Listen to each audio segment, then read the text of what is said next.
Good morning, good morning, good morning. What is going on, Big Truck and B family? How are you all doing today? I'm just listen. Over a period of time, anytime I do videos, I ask for suggestions and all that. Ever since the Falcon video, I get a lot of people forwarding, emails or Facebook posts or anything when it comes to a company shutdown. And the reason why I don't cover every single company shutdown is because it all stimulates on a certain situation. Um, Meaning that there's a good way a company can do it. I mean, it's never a good way, but there's a certain way a company can do it, and then there's the bad way. And when a company shuts down, if they leave their driver stranded, that's the bad way. But if they're allowing people to gather their things, giving them time, they're doing it the right way. Good morning, man. How you doing, buddy? Iron Wookie. I appreciate it. So, what's been going on lately? I mean, we've had how many companies shut down just this year alone? It happens all the time. To be honest, we just ever since the whole Falcon thing kind of reminding us of what happened with Arrow, now it seems like every time a company does shut down, they have to report it because it's a popular subject. And who's to really blame? The shippers want to blame the brokers want to blame the shippers, the drivers want to blame the brokers and the shippers. Like everybody's just blaming everybody, and then the shippers and brokers want to blame the drivers. When the economy goes up, trucking does. When it goes down, so does trucking. I guess that's the best way to put it. But anyway, we're going to talk about this company. It was just posted here. Trucking company to shut down 150 truck division. The company will cease operations at the end of this month. I'm getting what's going on, Billy? I am getting an overhead done on my truck right now, getting some repairs done. So my boss put me up in a hotel for a couple days because it's also kind of my home time anyway. So yeah.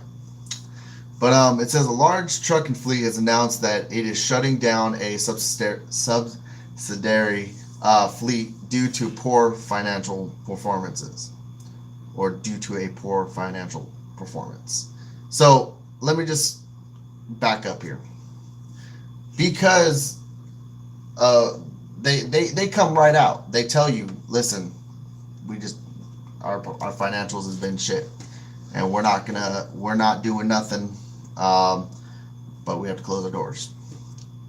TFI International, formerly known as Transforce, has announced that they are shutting down their Highland Transport division effective June 28th. Highland Transport is a truckload and container carrier that mainly operates in the northeastern U.S. Toronto and Montreal area. TFI pointed to the softness in the northeastern freight market as a reason for the closure. Yes, you know what? As somebody that deals with load boards every day I'm on the load board, and maybe later on in the video, guys, I will go over some rates with you. The rates right now are just terrible. You might get lucky in certain times, certain areas. For instance, I'm in Kentucky right now.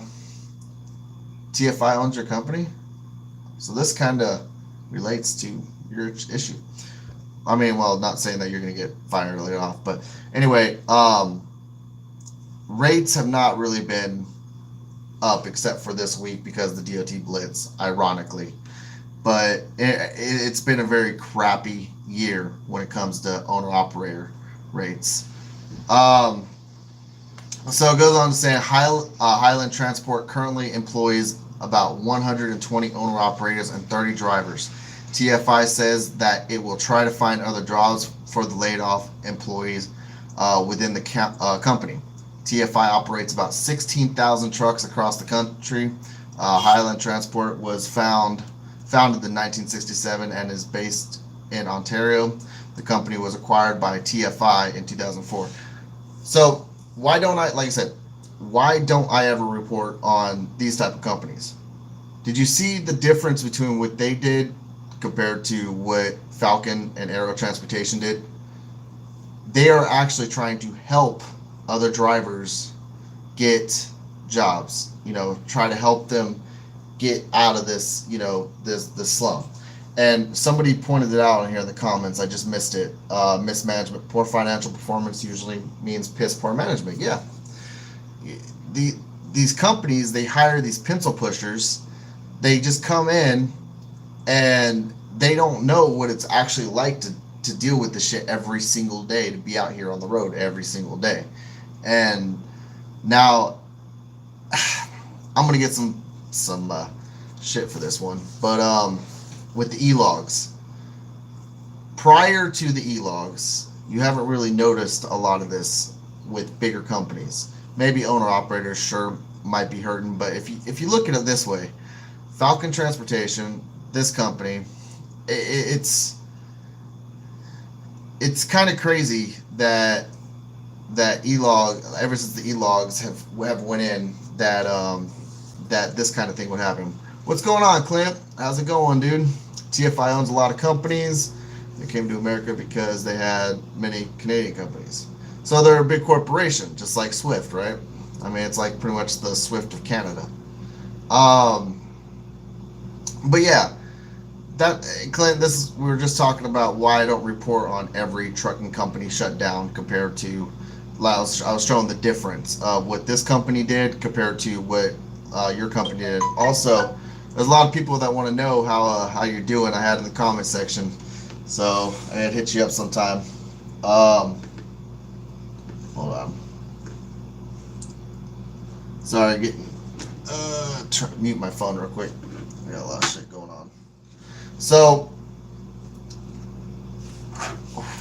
when it comes to rates, the rates have been shit, but they've been shit before and they've been up before. The rates have actually, I don't think that's really an excuse. If you know how to plan your business right, you know how to manage your trucking company right, you should have no problem. I mean, look at how many, during the recession, there's been companies that survived through every downfall when it comes to the rates. So, do I agree on taking cheap rates? No, I don't. But I will do what I got to do and try to work with the broker to maximize my profit, or just enough to get out of that spot to get somewhere better. But anyway, yeah. Now, I want somebody here in the comment section, if you're actually curious, if anybody here watches the load board, can you give me a town to look out of, suggest an area to look out of? For instance, like where you're at. It's just like farming, and while prices are low right now, there are still working farms all over. Exactly. So rates this week, ironically, because I'm down for the couple days, are through the roof. Billy Rains, thank you. I was hoping somebody would point out Laredo. Now, I'm assuming most of everybody in here is a van driver, or reefer driver. Billy, didn't you used to do flatbed, if I remember, for Melton? But Neb, what's good, man? What's good? Thank you, brother. Anyway, check me out of Iowa. Okay, so let me just let me pull this up. Bear with me. Nip, this is why I need your help, bro. I can pull my screen up to these guys for you, to show them what's going on. But right now, I'm kind of doing this old school way. I'm doing okay, but the lease is not producing the money I'm looking for. I'm just waiting until I get my title. That's what everybody's asking about, that title, Clint. See if you got it yet. All right. So let's look up, Billy, you said Laredo, Texas, right? So we're going to look up Laredo, and I'll look it up for van, flatbed, and We'll just do the most common actually, because I don't think it lets me do multiple at once. So, never looked up van before, so I gotta find it. I'm always up. Oh, here we go. Van or flatbed, but unless you guys want me to look up reefer. Oh, here we go. Van. All right. So we'll say the pickup date is today and tomorrow or Friday. You got Wednesday, Thursday, and Friday. Once more, guys, I have no way to put this on the screen. Once I meet up with Nip, there's gonna be some changes on my channel, that's for sure. So we're gonna put now. Give me an estimate. What would you guys deadhead on your miles if you were to? What's the max you would go for deadhead? Kind of curious. Me, it's 300 miles if the load pays, and that is literally my max. I don't care if I find a load pays $5 a mile. 300 miles is my max, but kind of curious what you guys think. There's a pork plant in my town, so there's always loads. And oh, see, Iowa's a pretty good spot to go to. I'll just put it at 300 mile deadhead because YouTube likes to lag on the stuff. So we'll do Midwest, Northeastern, Southern, Plains, and Western. And let me, since I have to do this kind of old school weird way. So, about this quality, guys, I apologize. So you got your areas, and a lot of people leave out Alaska. I don't. And so, yeah, pick up out of Laredo, go into whatever state you want to go to for a van, any time of day. Add and close. For anybody's ever wondering what the load boards look like, this is kind of it right here. All right. So we're gonna go with rate. Oh, look at that rate. There's probably some. This is this week. All right. These are the average van rates you're looking at, which, to be honest, shit, that's not bad out of Laredo. Not gonna lie. I probably should have looked this up before one of those videos. Try to talk shit, and some of these aren't terrible. Like, you know, this one, because believe it or not, Wisconsin is a good place to get to. Sacramento, California, I would definitely ask more for that. I mean, sure, yeah, it's 1,800. Yeah, no. But I do flatbed. I'm not. Gotcha. I'm not a van guy, so I don't know the rates for van typically what they should be. Because I know with flatbed, if this was flatbed, these rates would suck. These would be the worst rates ever. Because that's typically what I get out of Laredo with flatbed. So if I switch this up to flatbed, you guys will see.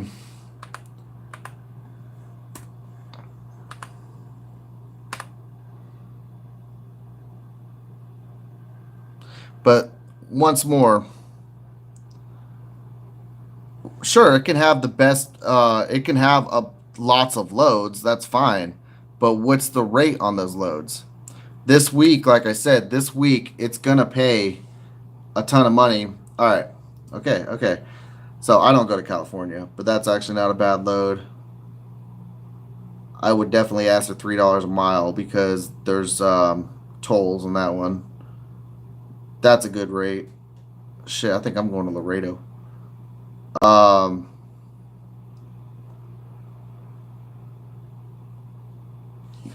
go to Laredo.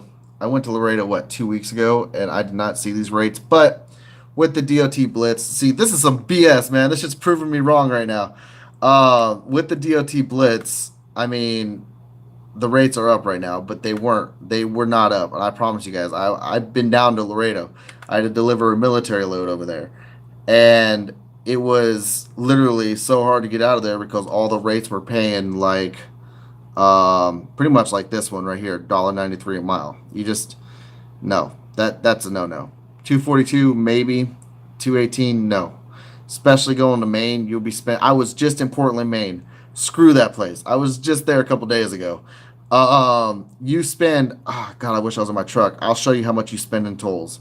And also, going from Laredo, Texas, I spent quite a bit of money on fuel because fuel's very pricey right now. So yeah, I would definitely want $3 a mile for that load right there. Um, See the Idaho one, that's a pretty decent rate. But anyway, um, Billy, good call on that one though. Good call on that one.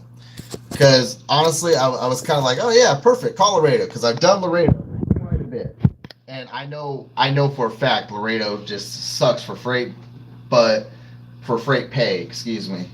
It's this week right now. It's just that a lot of drivers like myself are taking the time off, so we end up, you know,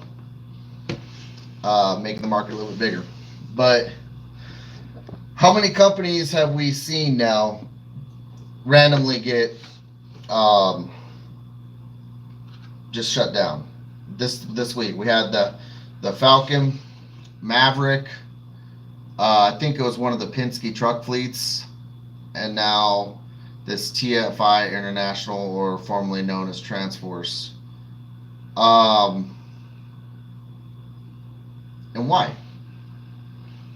Because we're bringing in these college, graduates, young millennial kids like myself in here, putting them behind a desk and expecting them to look at the load board, provide you a load, and expect there not to be consequences. High fuel costs as well. High maintenance costs these days. Taxes. There's so much that's a factor that people just aren't understanding. But are you taking the week off because your truck sucks and you get lots of tickets? Oh, Billy. You're trying to start shit, aren't you? First off, never had a ticket. Second off, my truck will probably outdo your truck in a heartbeat. It's called getting an overhead. And that's just proper maintenance in a truck. And why not do it at the perfect time, like right now? So, and this is funny that he brings this up. Because now it brings me to a new topic. You can literally buy a truck off the truck lot, brand spanking new. Brand spanking new. And that's just weird having a toilet there. Excuse me. Anyway, I'm just like looking back. There's a toilet there. Anyway, you can buy a truck brand spanking new. Get everything done, get it registered, take it on your first haul.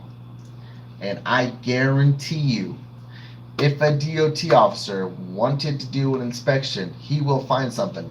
In fact, let me find the tweet of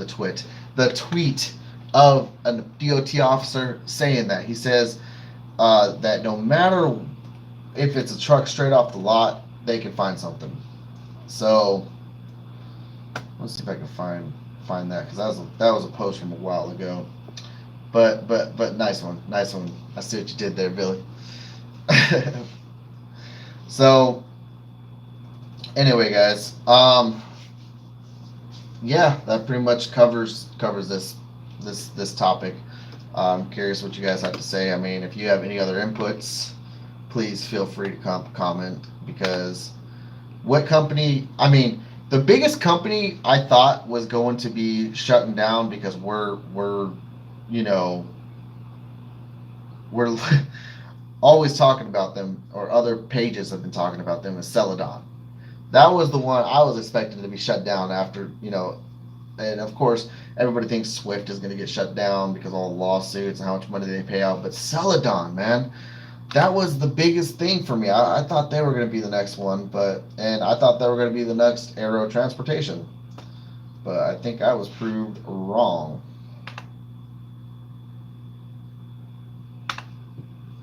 Anyway, floor is open to you guys for a moment. Hundreds of truckers risk losing CDL after driving school fails to meet requirement.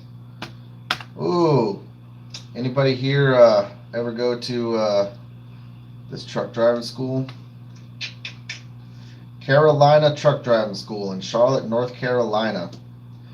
State officials recently sent out Had happened. Oh, sorry. I was all reading. I was waiting for some comments here. That happened to me in Montana. Was recall that for an air fitting, and she was aware. Truck had 2,000 miles. See, that's a freaking shame too. And it gets to that point where it's a money grab. It gets to that point where no matter what you can, like I said, you just buy it brand new off the lot. They're still gonna find a way to to screw you, and that's just how it is. But I think, to be honest, guys, I think we're I'm all caught up with this little shutdown thing. Um, DOT is the devil. That's the truth. DOT, you mother truckers. I'm not going to say the rest. Bad words on here. Nope. YouTube will shoot me away on that one. But I'm pretty much covered on this, guys. Stay tuned to my 18 Wheels of Fails later. And I'm currently in the process of editing that video as well. And yeah, thank you for watching, and thank you for coming in on this. And please leave a comment down below if you guys have any other input. We can discuss this, because I'm really curious on everybody's input on why these companies are shutting down the way they are lately. And don't try to say Trump or Obama. I don't want to hear it. I don't want to hear the politics. Like that's just I'm not gonna be the guy that loses fans because they're for somebody or against somebody. No, leaving politics out of this. Also, the tariff thing, you might have to go to somebody else's channel, because I have no idea how any of that works. I'm sorry if I sound ignorant, but maybe I'm missing something. So anyway, guys, with that being said, thank you all, guys. Thank you for coming in. Let me see my comments before I go out. Sean, thank you. You have a good day. Drivers only terrorists. Yeah. Anyone knows why the DOT wears those necklaces that keeps them foreskin from slapping back over their faces while they're in them? Yo, we need to have a roasted DOT officer day, man. We'll just make a full-blown channel just roasting the DOT. I would love to hear what you all freaking say. Later, Clint. You have a good day, guys.